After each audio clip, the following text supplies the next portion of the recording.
Welcome to our lightning talk with Innovation Labs. For those of you who don't know what Innovation Labs is, we're a co-working space and innovation centre. We've got 5 locations across Suffolk.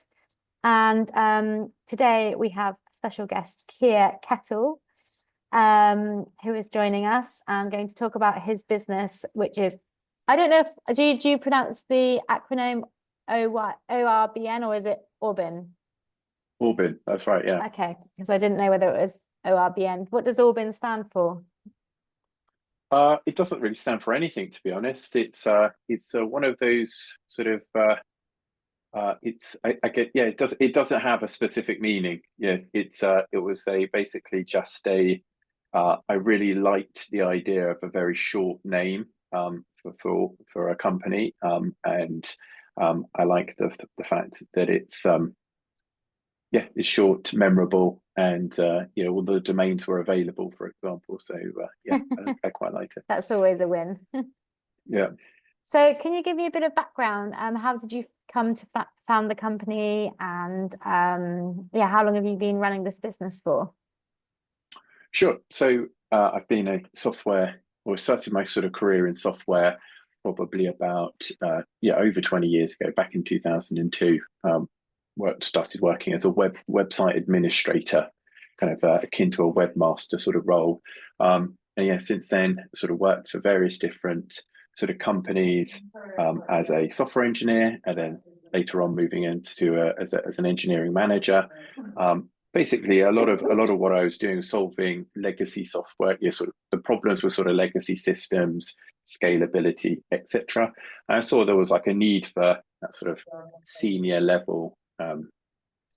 The ability, sort of senior level sort of software architect or principal engineer, offering that to sort of smaller businesses. So I founded the business middle of last year. So we've been running since then. But sort of started with some projects in mind, some projects in progress. And we sort of built from there, basically. So you help small businesses grow and with the technical team. So are you kind of like a sort of add-on dev team for a small business?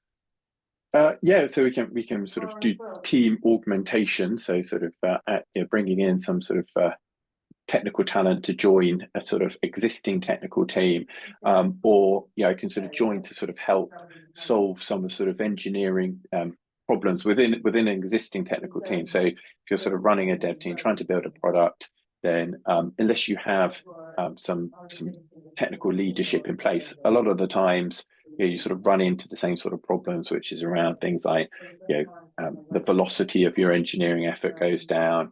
You run into a lot of technical debt. You can spend your time sort of building the wrong sort of solution to a problem, or the solution that you build isn't suitable for the kind of application you're building. There's a kind of whole ability to sort of look at problems pragmatically and choose the right solution to the right problem.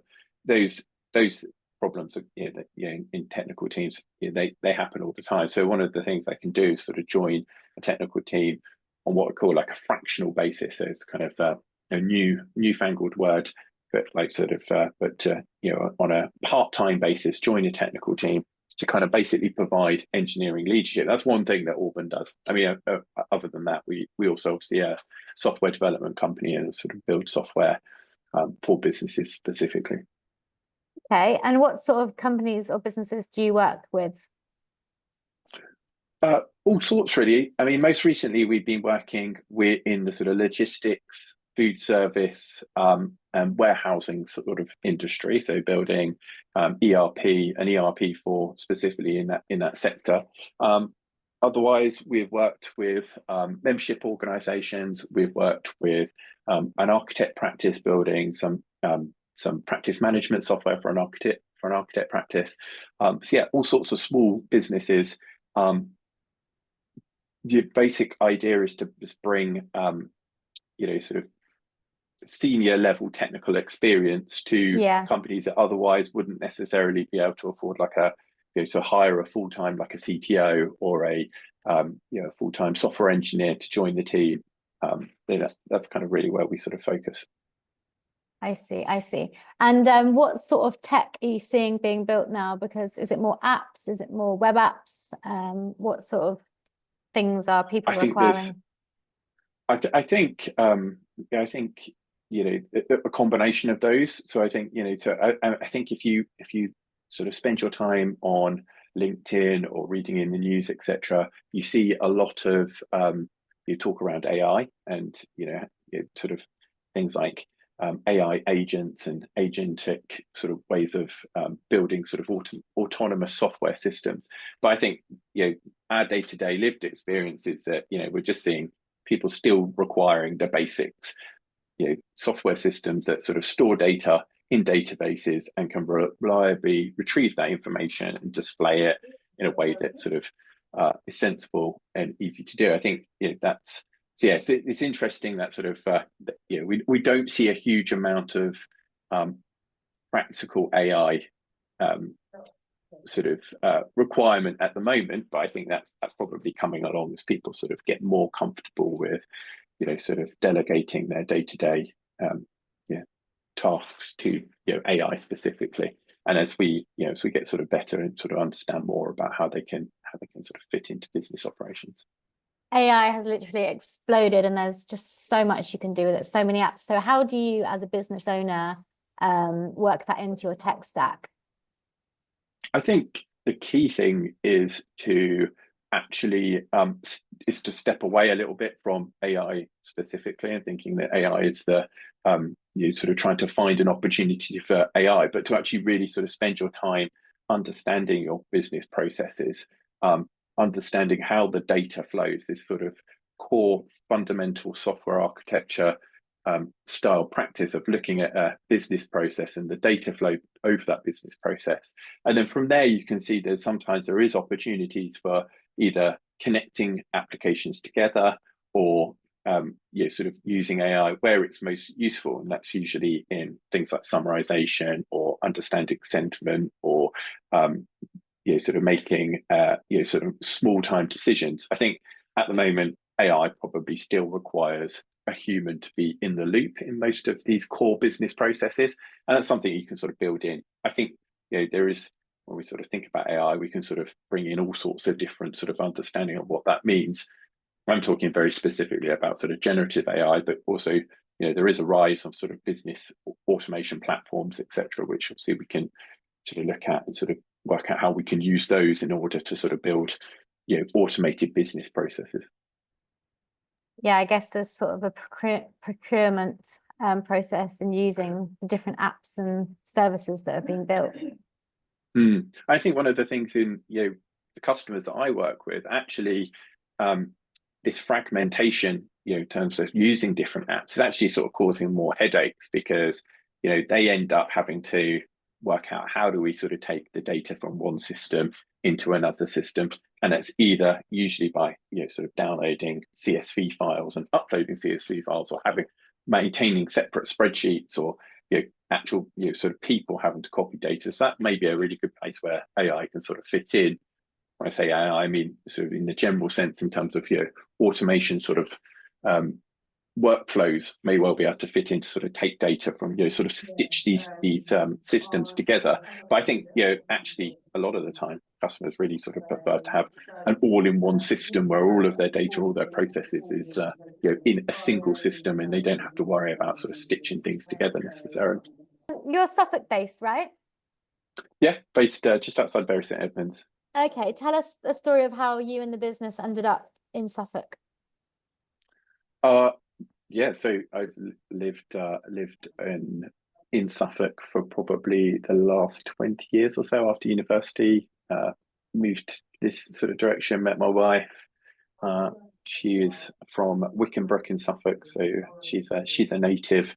I grew up just outside of Birmingham, but yeah, moved down here after university to get a job, and then met my wife, and we've lived in or around Suffolk since then. But yeah, we moved to Lackford, just outside of Bury St Edmunds, in 2020, and yeah, we've been here ever since. Yeah, sort of. But yeah, our clients are sort of based all over.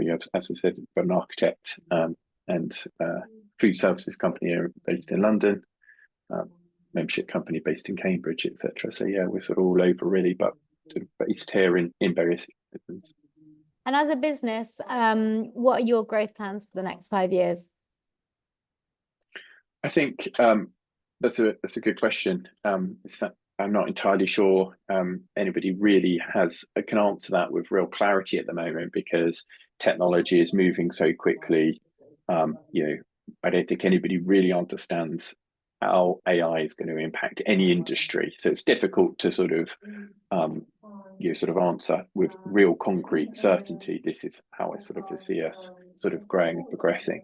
I think though, if I sort of look at the conversation around AI, I think there is still going to be a requirement for the sort of pragmatic application of sort of engineering experience, whether that's building sort of software tools either for AI agents to use or for actual customers to use, by whatever sort of input method they have, whether that's voice, whether it's on a mobile phone, whether it's from some sort of Neuralink implant that we all have, and we can just think about our wishes. They're still going to require some experienced engineering expertise to sort of build these systems or stitch these systems together, or to bring sort of a pragmatic approach to things like data governance, etc. I think that's really where Orbn can that's the sweet spot for Orbn. And I think supporting small businesses being able to do that is really where I'd like to sort of progress. And I think it would be great to sort of build a sort of real name and reputation for that sort of ability to build sort of business changing software for small businesses. And on data governance, what are you advising your clients? Obviously, that's changing all the time. So what sort of things are you advising your clients on data governance? I think it's absolutely important to you think about AI and the its primary sort of source of information. Like it needs a source of information from your business. So this is where sort of data governance comes in that actually sort of thinking about data governance. If you're a small business that you're sort of thinking about how AI might be useful for you, then having a sort of plan around that. So sort of data governance really is around kind of the access to data. It's around sort of the labeling and storing of data. Sort of key fundamental thing for AI in the future. If we want to make sure we build sort of safe AI systems, then we need to think about laying those foundations. And that's really what it is. It's a sort of foundation for AI into the future, really, data governance. Being GDPR compliant. Oh, absolutely. These sorts of kind of legislative things that comes along. These are sort of immutable parts. But beyond that, it's about why would you bother beyond kind of what you're sort of required to do? Then I think that the sort of key thing is because it could create a foundation for data into the future. This is going to be the key fundamental sort of thing that your business has. It's data. So thinking about how you sort of store that data, how you label that data, and how you sort of allow other systems to access that data, beyond just compliance with the law, but actually as like a sort of fundamental competitive advantage that you might have, spending time now thinking about that and how you could sort of lay a foundation that you can sort of build on in the future. Fantastic. And going back to AI, are you, because basically just to play devil's advocate here, some could say that AI is going to do what your business does, which is kind of like a add-on tech team, right? So what would you say to that? I think there is, like, for example, like Canva have just brought out Canva Code. There's Lovable, where you can build any software at the touch of a button.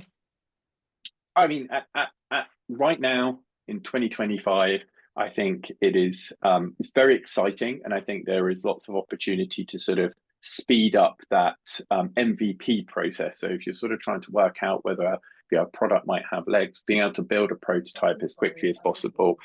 Now we have these tools that can kind of absolutely speed up that process. But I think there's still a place for within engineering. Like at the moment, we think about the sort of the core technology that powers those.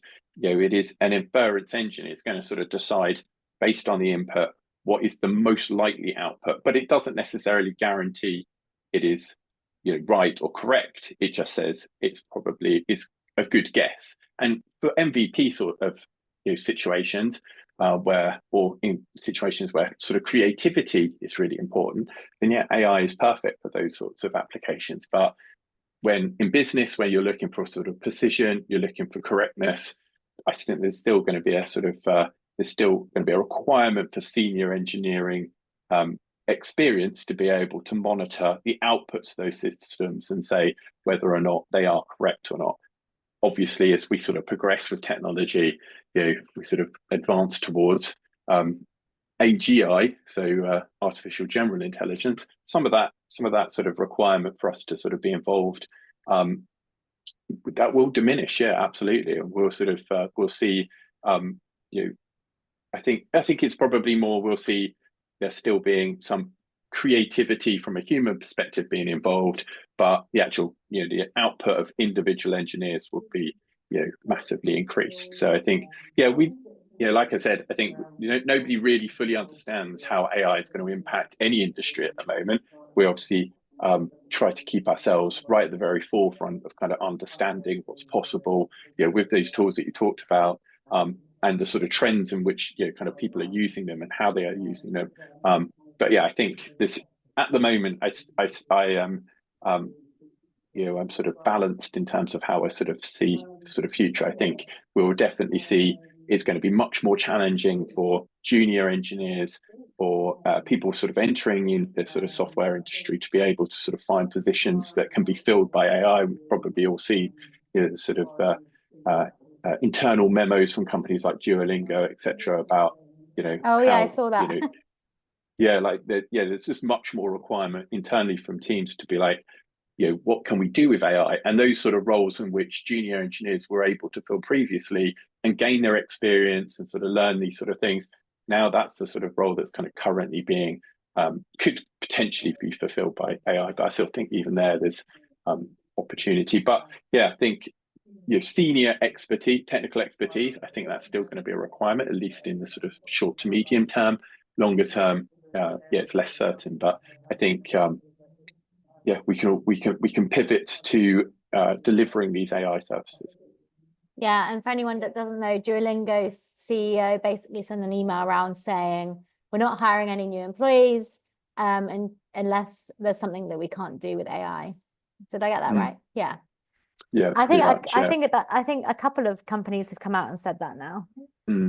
Yeah, and so I think if you are, I think it's the right approach. I think if you're sort of looking to sort of scale and you're looking to sort of sort of increase the velocity of your organization, then sort of requiring people to sort of justify people expense versus looking at what other tools might be available. And it's something you can sort of think about within sort of your small businesses. Sort of think about how is there an opportunity to automate some of this process in order so that your existing team can be more efficient rather than adding more people to the more people. But I think these bigger companies already have policies and frameworks in place for this sort of safe adoption of AI. I think the key thing for small businesses to think about in that situation is that things like we just talked about: data governance, data security, ethical use of AI, and the sort of how do you sort of build something that isn't going to sort of cause either reputational damage or technical damage into the future.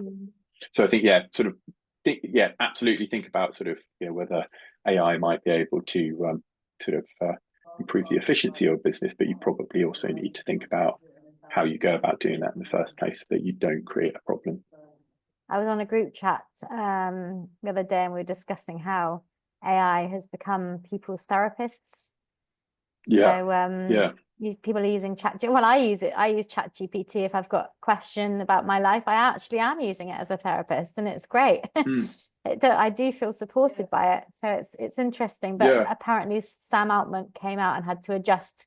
It was pandering too much. So he had to adjust the adjust the what would you call it? Yeah, I think the sort of the output of like the sort of core prompt of you know how much. But I think it's probably because they have been listening to sort of user feedback and they sort of think about, you know, which responses do people actually prefer? Do they prefer them to be more supportive of their views versus sort of challenging their perspective more? I think, you know, we probably do regularly sort of prefer to you know our AI to tell us that we're right and we're geniuses and we're really clever. But actually, I think there's some balance in there. But yeah, I think I think probably lots of people are now sort of using it as a sort of scratch pad to test ideas against before launching them sort of externally. You know, what does this make sense? Does this, you know, what sort of you're asking AI to sort of support you in that sort of you sort of really trying to refine your thoughts. I think that's a really good use of AI. Fantastic. So I'm just looking at your website. So you do quite a lot of digital transformation as well. Can you explain about that?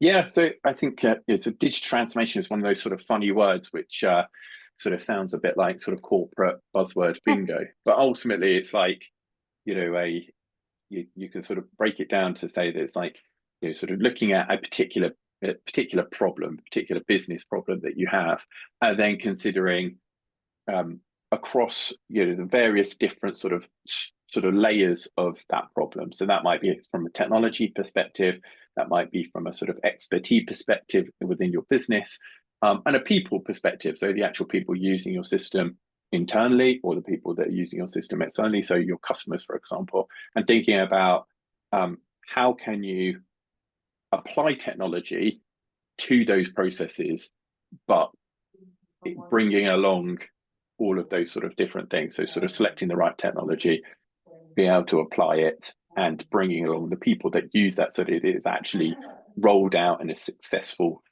to your internal users or to your internal customers, your external customers, your actual customers themselves. Yeah, so we have done a few things like that. Most recently, or most probably the sort of highlight case study from our perspective was around replacing a legacy payment provider, which so we worked with a publishing company that were they'd built a payment provider internally, and they were paying an external company to basically manage this for them. So it was an internally built application integrated with something called WorldPay. Had a whole bunch of databases that it worked. It produced reports, and it was a sort of fairly cumbersome, large-scale application, but built internally within the business, and cost them tens of thousands of pounds per month to run this piece of software. They had to pay an external company to look after it, to ensure that things like direct debit rules and requirements were met, and things like PCI compliance was met within the system. So we looked at this entire thing, and again, one of the sort of core problems was that when they also had another system called Salesforce that they were using to manage the process. And then they had a team of about 30 telephone agents that were taking sort of telephone payments from people. They had to log into this internal system. It took them probably sort of 15 minutes to be able to process a payment. And then they had to sort of copy information backwards and forwards to their CRM, which was Salesforce. So we looked at this. We worked out that we could write an integration between Salesforce and something called Stripe, which is a sort of commercially available payment provider. And the actual technical work there probably was probably about sort of four weeks or so of actual technical work. But the whole project, which was over about 6 months, was obviously data migration, but then also actually rolling this whole sort of training of the actual staff that were using that system about how how they would go about using it, how sort of showing them how this change that we were making wasn't a bad thing, it was a really good thing, and that it would make their sort of life basically easier, make every operation that they had to do quicker. I think the sort of end result of that was that we sort of switched across, and it saved sort of thousands of pounds. The sort of customer support people much happier because they didn't have to sort of spend their time sort of copying and pasting information between different systems, etc. So yeah, that's really what digital transformation is. It's like sort of looking at a business process, from a technology perspective, but also from a people perspective. And so what other verticals in business do you think are just ripe for digital transformation, like an industry that hasn't really had much? Oh, it's a good question. I think probably all of these sort of traditional companies, I think where do we see we don't we as customers, as consumers, are we not getting a great experience? You sort of think on what sort of opportunity, what places have we seen this sort of a much better experience? Like you think about sort of food service, takeaways, etc. There's been a huge wave of kind of new services into that area. It does make me think, is there other similar things, whether with that potentially things like trades, for example, can they make better use of technology to sort of help the customer buying journey and customer care journey after their interactions more sort of smooth and better? So yeah, potentially some of the more sort of traditional industries which typically they rely on, but in those sort of places, it's like what would be the driver, what would be the sort of commercial differentiator for them to sort of think about spending time and resource building a different way of working. I think yet to see a sort of driver there, I think. Brilliant. Well, it's been fascinating talking to you. And I think we'll leave it there for today. But if anyone wants to contact you or get in touch, how can they do that? Yeah, so website is orbn.digital, or they can find me on LinkedIn. My name is Keir Kettle, and the company is called Orbn Digital. You find us on LinkedIn. Brilliant. Well, thank you very much. It's been great to talk to you. Yeah, fantastic. Thank you very much. No worries. Cheers. Thank you very Bye. much. Great. Thanks for having me. Cheers. Bye-bye.